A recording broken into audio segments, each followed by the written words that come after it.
Hello welcome to my YouTube channel. So HSIക്ക് prepare ചെയ്യുന്ന എല്ലാവർക്കും ഓൾ ദ ബെസ്റ്റ്.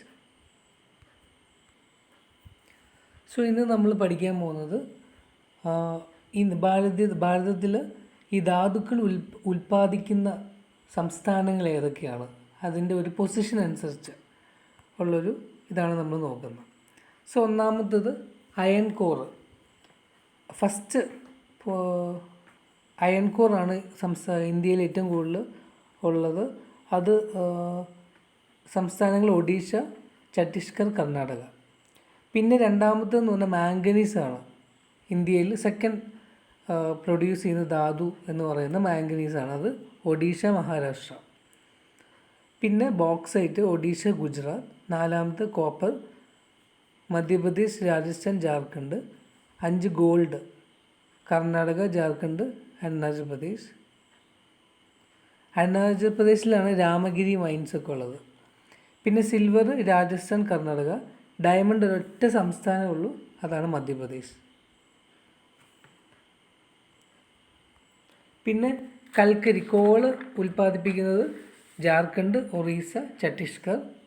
പിന്നെ തോറിയം, കേരളത്തിലുള്ള തോറിയമാണ് ജാർഖണ്ഡ്, ബീഹാർ. ഓക്കെ, അപ്പോൾ നമ്മളൊരു മെയിനായിട്ടുള്ള കാര്യങ്ങൾ മാത്രമേ ഡിസ്കസ് ചെയ്യുന്നുള്ളൂ. അടുത്തതാണ് ഫുഡ് റിസോഴ്സസ് അല്ലെങ്കിൽ ഭക്ഷ്യ സമ്പത്ത്. സോ ഒരു ഇൻട്രൊഡക്ഷനാണ് ഇവിടെ പറയുന്നത്. So according to state of food security and nutrition in the world, 619 million people in the world are estimated to have been undernourished in 2019. Food സെക്യൂരിറ്റിയുടെ സ്റ്റേറ്റ് അനുസരിച്ച് പറയുന്നതെന്ന് വെച്ചാൽ 2019 619 million പീപ്പിൾ അണ്ടർ നറീഷ്ഡ് ആണ്. പ്രോപ്പർ അല്ലെങ്കിൽ നമുക്ക് കിട്ടുന്ന ഒരു താഴെയാണ് അവർ ഭക്ഷണത്തിൻ്റെ ഒരു അവസ്ഥ വരാൻ പോകുന്നത്. അപ്പം the number of people affected by hunger in the world continue to increase slowly. അപ്പം ഈ വിശപ്പ് അനുഭവിക്കുന്ന ഈ ആൾക്കാരുടെ എണ്ണങ്ങൾ കുറയുകയല്ല, കൂടിക്കൊണ്ടിരിക്കുകയാണ് ഇങ്ങനെ ഓരോ വർഷം വരുമ്പോഴത്തേക്കും. ഇപ്പം 2014 ആയപ്പോഴാണ് ഈ ഒരു ട്രെൻഡ് സ്റ്റാർട്ട് ചെയ്തത്. 2019 ആയിട്ട് ഇതിങ്ങനെ എക്സ്റ്റെൻഡ് ചെയ്തോണ്ട് ഇതിങ്ങനെ കൂടുകയാണ്, കുറയുന്നില്ല. ഈ വിശപ്പ് ഉള്ള ആൾക്കാർ എന്നുള്ളത്, ഈ ഭക്ഷണം കിട്ടാത്തൊരവസ്ഥ എന്ന് പറയുന്നത് ഇങ്ങനെ ആ നമ്പർ ഇങ്ങനെ കൂടിക്കൊണ്ടിരിക്കുകയാണ്. അപ്പം സസ്റ്റൈനബിൾ ഡെവലപ്മെൻറ്റ് ഗോള്, അപ്പം ആ ഒരു ഗോൾ അനുസരിച്ച് 2030 ആകുമ്പോഴത്തേക്കും ഈ ലോകത്ത് വിശപ്പില്ലാത്ത ആരും ഉണ്ടാവുന്നില്ല എന്നുള്ള സസ്റ്റൈനബിൾ ഡെവലപ്മെൻറ്റ് ഗോളിൽ പറയുന്നത്. പക്ഷേ അതല്ല അവസ്ഥ, ഇതിങ്ങനെ കൂടിക്കൊണ്ടിരിക്കുകയാണ്. ഓക്കെ, പക്ഷേ FAO പറയുന്നത് എന്താണെന്ന് വെച്ചാൽ അതൊരു ഓർഗനൈസേഷനാണ്, ഫുഡ് സെക്യൂരിറ്റിയുടെയൊക്കെ ഒരു ഓർഗനൈസേഷനാണ്. The global number of undernourished people in 2013 would exceed 840 million. അതായത് 2030 ആകുമ്പോഴത്തേക്കും ഈ അണ്ടർനറിഷ്ഡ് ഉള്ള ആൾക്കാർ 840 million എക്സീഡ് ചെയ്യുമെന്നാണ് അവർ പറയുന്നത്. അടുത്തത് വന്നത് പ്രിവലൻസ് ഓഫ് അണ്ടർനറിഷ്ഡ്, POU എന്ന് പറയും. ഇപ്പോൾ POU അല്ലെങ്കിൽ പ്രിവലൻസ് ഓഫ് അണ്ടർനറിഷ്മെൻറ്റ് എന്ന് വെച്ച് കഴിഞ്ഞാൽ is an estimate of proportion of the population whose habitual food consumption is insufficient to provide the dietary energy levels that are required to maintain a normal active healthy life.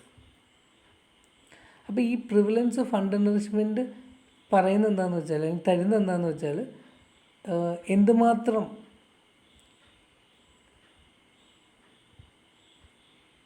എത്ര proportion of പോപ്പുലേഷനാണ് ഭക്ഷണം കഴിക്കാൻ പറ്റാത്ത, അല്ലെങ്കിൽ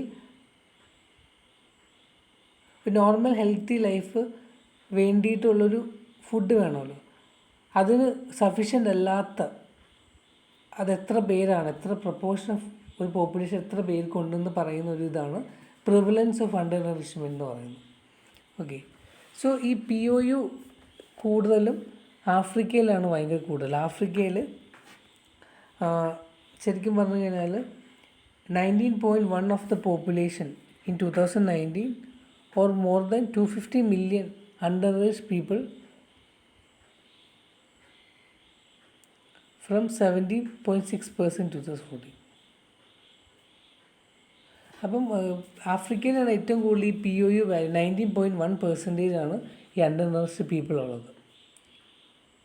അപ്പം നമ്മൾ വേൾഡിൽ നോക്കുവാണെങ്കിൽ ശരിക്കും പറഞ്ഞാൽ അത് കുറവാണ്. വേൾഡ് മൊത്തം 8.9% ഉള്ളൂ. അപ്പം ആഫ്രിക്കയിലാണ് ഏറ്റവും കൂടുതൽ prevalence of under nourishment ratio ഉള്ളത്. പിന്നെ ഏഷ്യ എന്ന് പറയുന്നത് നമുക്കറിയാം ഒരുപാട് പോപ്പുലേഷനുള്ള ഒരു 380 മില്യൺ പീപ്പിൾ ഉള്ളൊരു ഇതാണ്. സോറി ഏഷ്യ എന്ന് പറയുന്നത് ഒരുപാട് ആൾക്കാരുള്ള സ്ഥലമാണ്. അപ്പോൾ ഏറ്റവും കൂടുതൽ നമ്പർ അണ്ടർ നറിഷ്മെൻ്റ് ഉള്ളത് അവിടെയാണ്. പക്ഷേ POU value, prevalence of under nourishment എന്ന് പറയുന്നത് 8.3 ഉള്ളൂ ഏഷ്യയിൽ. നമ്പർ കൂടുതൽ കാര്യം എന്ന് വെച്ചാൽ ഏഷ്യയിൽ, ഇന്ത്യ ഉൾപ്പെടെയുള്ള ഏഷ്യയിൽ ഒരുപാട് ആൾക്കാർ, ജനസംഖ്യ ഒരുപാട് കൂടുതലാണ്. അപ്പോൾ നമ്പർ വെച്ച് നോക്കുമ്പോൾ അതാണ്. പക്ഷേ ഈ പ്രിവലൻസ് ഓഫ് അണ്ടർ നറിഷ്മെൻറ്റ് ആ ഒരു വാല്യൂ വരുമ്പോഴത്തേക്കും 8.3 ആണ്. അപ്പോൾ ഏറ്റവും കൂടുതൽ ആഫ്രിക്കയിലാണ് POU വാല്യൂ, പിന്നെ ഏഷ്യ.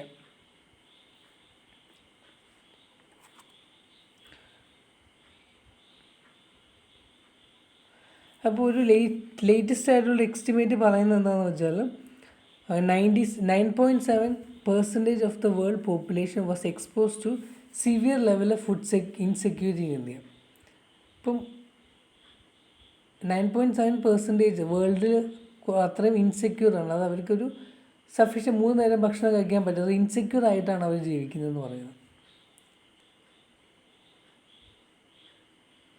അപ്പം in all regions of world except northern America and Europe ഒഴിച്ച് ബാക്കി എല്ലാ ഏരിയയിലും ഈ സിവിയർ ഫുഡ് ഇൻസെക്യൂരിറ്റി അവരുടെ നമ്പർ ഇങ്ങനെ കൂടിക്കൊണ്ടിരിക്കുകയാണ്.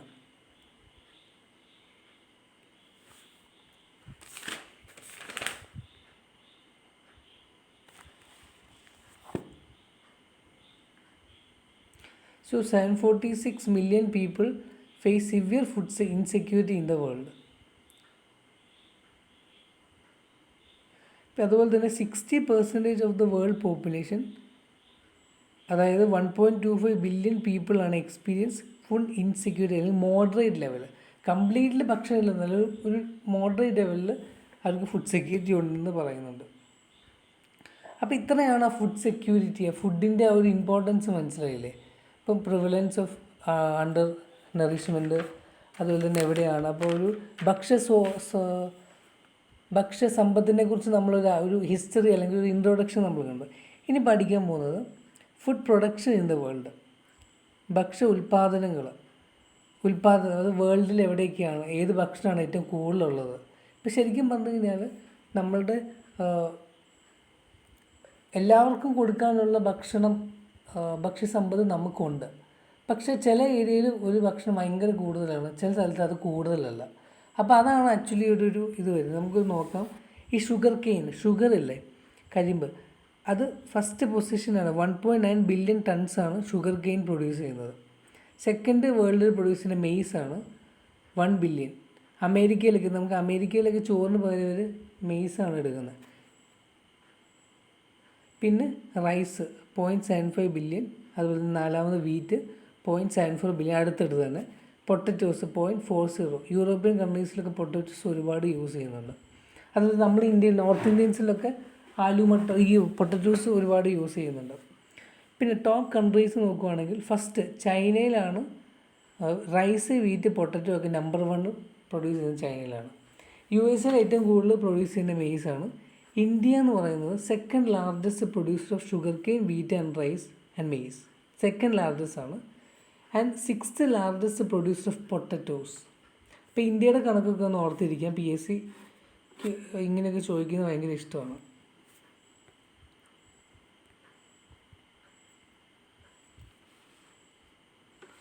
പിന്നെ ഊർജ്ജ സമ്പത്ത്, എനർജി റിസോഴ്സസ്, അതാണ് ലാസ്റ്റ് സിലബസിൽ ഏറ്റവും ലാസ്റ്റ് ഉള്ളൊരു ഇതാണ്.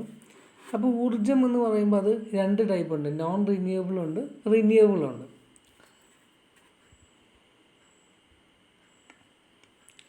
ഇപ്പം നോൺ റിന്യൂവബിൾ എന്ന് വെച്ചാൽ എന്താ, നമുക്ക് ഇപ്പം petrol, natural gas, nuclear energy ഒക്കെ നമുക്ക് പിന്നെ എടുക്കാൻ പറ്റില്ല, പോയത് തന്നെയാണ് അല്ലേ.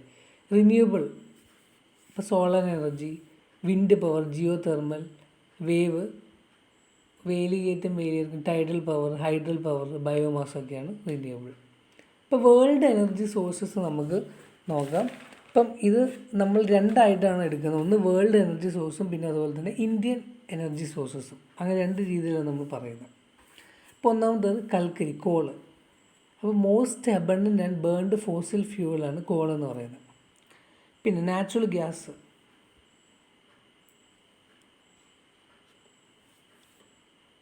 സോ ഇപ്പോഴത്തെ at present usage rate natural gas could supply most of the world's energy needs for between 100 and 215 years depending on increase in consumption over time. ഇപ്പം നാച്ചുറൽ ഗ്യാസിൻ്റെ സപ്ലൈ ഇപ്പം എല്ലാ എനർജി വേൾഡിലുള്ള എല്ലാ എനർജിയും നീഡ് ചെയ്യാനുള്ളതുണ്ടെന്നാണ് പറയുന്നത്. പിന്നെ ഓയിൽ.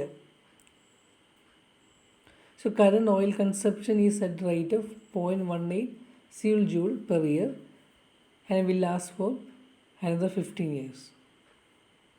പിന്നെ nuclear energy. The international atomic energy agency estimate the remaining uranium resource to be equal to, അതായത് ബാലൻസ് യുറാനിയം എത്ര ഉള്ളൂ എന്നാണ് പറയുന്നത്. ഓക്കെ. പിന്നെ തോറിയം, കേരളത്തിൽ പ്രോസസ്സ് ചെയ്യുന്ന തോറിയം. പിന്നെ solar energy.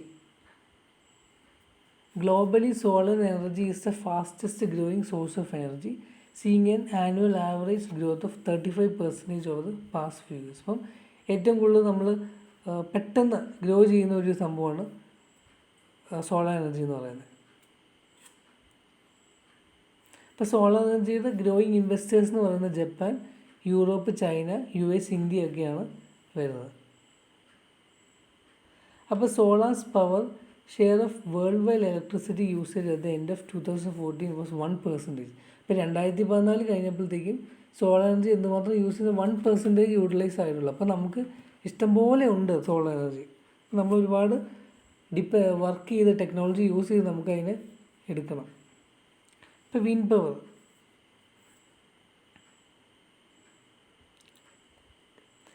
So wind power എന്ന് പറയുന്നത് available wind energy estimate range from 300 TW to 870 TW. ഇപ്പം നമുക്കുള്ള ഒരു എക്സ്റ്റിമേറ്റാണ്. പിന്നെ ഇവർ പറയുന്നത് നമ്മളുടെ ഈ ഓഷ്യൻ്റെയൊക്കെ മുകളിൽ ഒരുപാട് വിൻഡ് എനർജി ഉണ്ടെന്നാണ് പറയുന്നത്. കാര്യം ഈ വിൻഡിന് ആ വെള്ളത്തിൻ്റെ മുകളിൽ കൂടെ അധികം ഒബ്സ്റ്റക്കിൾസ് ഇല്ലാതെ ഇങ്ങനെ പറക്കാൻ പറ്റും. അല്ലെങ്കിൽ അപ്പോൾ അവിടെ നിന്ന് നമുക്ക് ഒരുപാട് വിൻഡിനെ നമുക്ക് എടുക്കാൻ പറ്റും, എനർജി ആയിട്ട് യൂസ് ചെയ്യാം. അപ്പോൾ അത് നമുക്ക് അതിനുള്ള ടെക്നോളജീസ് നമുക്ക് അതിന് കൂടുതൽ എക്സ്പ്ലോർ ചെയ്യേണ്ട ഒരു കാര്യമാണ്.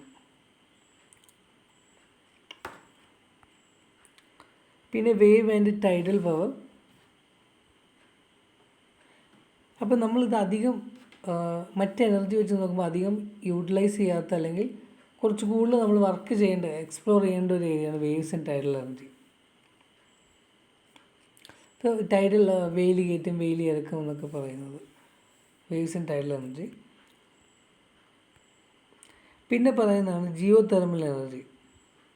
ഇപ്പോൾ ജിയോ തെർമൽ, ഇപ്പോൾ നമുക്കറിയാം ഭൂമിയുടെ അടിയിലൊക്കെ ലാർവകളൊക്കെ ഇങ്ങനെ വെട്ടി തെളിച്ചുകൊണ്ടിരിക്കുക അല്ലേ, ഹൈ ടെമ്പറേച്ചർ. അപ്പോൾ അതൊക്കെ വെച്ചിട്ട് നമുക്ക് ടെക്നോളജിയൊക്കെ യൂസ് ചെയ്ത് നമുക്ക് ആ ഒരു ജിയോളജിക്കൽ ഫോർമേഷനെയൊക്കെ നമുക്ക് കൃത്യമായിട്ട് ആ എനർജി യൂട്ടിലൈസ് ചെയ്യാനുള്ള നമുക്ക് പറ്റണം. ഇപ്പോൾ ഒരു 98 ഒരു സ്റ്റഡി അനുസരിച്ച് the amount of to between 65 and 138 GV of electric generation capacity using ഉണ്ട്. ഇപ്പം ടെക്നോളജി യൂസ് ചെയ്തിട്ട് ഈ പറയുന്ന ഈ ഒരു എനർജി നമുക്ക് ഇലക്ട്രിക്കൽ ജനറേഷൻ അവിടെ ഉണ്ടെന്നാണ് പറയുന്നത്. അപ്പോൾ നമ്മൾ we have to work more on that. 9ാമത് ബയോമാസ് ആണ്. ബയോമാസ് നമുക്കറിയാം റിന്യൂവബിൾ ആണല്ലേ. The production of biomass and biofuel alcohol are growing industries as interest in sustainable fuel source is growing. ഇപ്പോൾ വേസ്റ്റ് പ്രൊഡക്റ്റ്,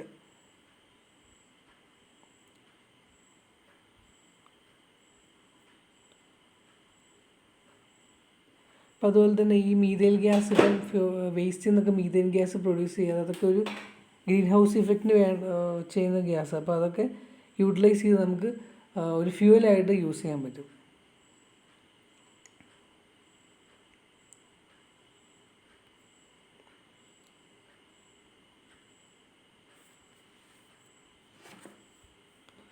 പിന്നെ ഹൈഡ്രോ പവറാണ് അവസാനത്തെ. നമ്മളിപ്പം ഈ ഡാം അല്ലെങ്കിൽ ഇപ്പം ഇലക്ട്രിസിറ്റിയൊക്കെ നമ്മൾ യൂസ് ചെയ്യുന്ന ഹൈഡ്രോ പവർ വെച്ചിട്ടാണ്. അപ്പം ഇത്രയും എനർജി വേൾഡിൽ യൂസ് ചെയ്യുന്ന എനർജീസ് ആണെന്ന് മനസ്സിലാക്കി വെക്കേണ്ടതാണ് ഇവിടെ നമ്മൾ ഇമ്പോർട്ടൻറ്റ്. സോ അപ്പോൾ നമ്മൾ പറഞ്ഞത് energy users in the world ആണ്. അപ്പോൾ ഇന്ത്യയിലെ കുറിച്ച് പറയുകയാണെങ്കിൽ so total primary energy use എന്ന് പറഞ്ഞാൽ 882 MTO ആണ്. സോ MTO എന്ന് പറയുന്നത് ഒരു ഇതാണ് എനർജിയുടെ ഒരു ഇതായിട്ട് പറയുന്നത്. അപ്പം MTO is N acronym that stand for million or mega tons of oil ഇക്വലൻസ്. ഇപ്പം വേൾഡിൽ കൽക്കരി 44.3% ആണ്. വേൾഡിലല്ല, ഇന്ത്യയിൽ 44.3% ആണ് കോൾ എനർജി യൂസ് ചെയ്യുന്നത് എനർജി പ്രൊഡക്ഷനായിട്ട്. പിന്നെ ബയോമാസ് ആൻഡ് വേസ്റ്റിൽ നിന്ന് 21.2%, petroleum and other liquid 25.3%, natural gas 5.8%, nuclear 1.1%, hydro electric 1.4%, മറ്റ് റിന്യൂവബിൾ 0.9%. ഇപ്പോൾ റിന്യൂവബിൾ എനർജി ഇൻ ഇന്ത്യ നോക്കുകയാണെങ്കിൽ വിൻഡ് പവർ ഉണ്ട്. സോ ഇന്ത്യ എന്ന് പറയുന്നത് 4th largest installed wind power capacity in the വേൾഡാണ്. വിൻഡ് പവർ, വിൻഡ് എനർജി ഒക്കെ നമ്മൾ ഇങ്ങനെ കറങ്ങുന്ന കണ്ടില്ല, ഫാൻ പോലെയൊക്കെ. പിന്നെ സോളാർ എനർജി. ഇപ്പോൾ സോളാർ എനർജി ഇന്ത്യയിൽ യൂസ് ചെയ്യുന്നുണ്ട്. അവൈലബിൾ 5000 TKM പെർ ഇയർ ഉണ്ടെന്നാണ് പറയുന്നത്. ഇപ്പോൾ ജസ്റ്റ് അതൊന്ന് മനസ്സിലാക്കി വെക്കുന്നത്. മൂന്നാമത്തെ ഹൈഡ്രോ ഇലക്ട്രിസിറ്റി. ഇപ്പോൾ നമ്മളിത് വളരെ കുറച്ച് ഇത് ഈ ഹൈഡ്രോ ഇലക്ട്രിസിറ്റി ഉണ്ടാക്കുന്നുള്ളൂ. സോ ഇന്ത്യ ഫോർത്ത് പൊസിഷനാണ് globally by underutilised hydro power potential. India rank 6th in hydro electric generation globally after China, Canada, Brazil, USA and Russia. അപ്പം അധികം അണ്ടർ യൂട്ടിലൈസ് ചെയ്യുന്നത് 4th റാങ്കാണ്. പക്ഷേ ഏറ്റവും 6th position hydro electricity generation produce ചെയ്യുന്നതിൽ. ഇപ്പോൾ ഇതൊക്കെ just ഒന്ന് ഓർത്ത് വെക്കുക.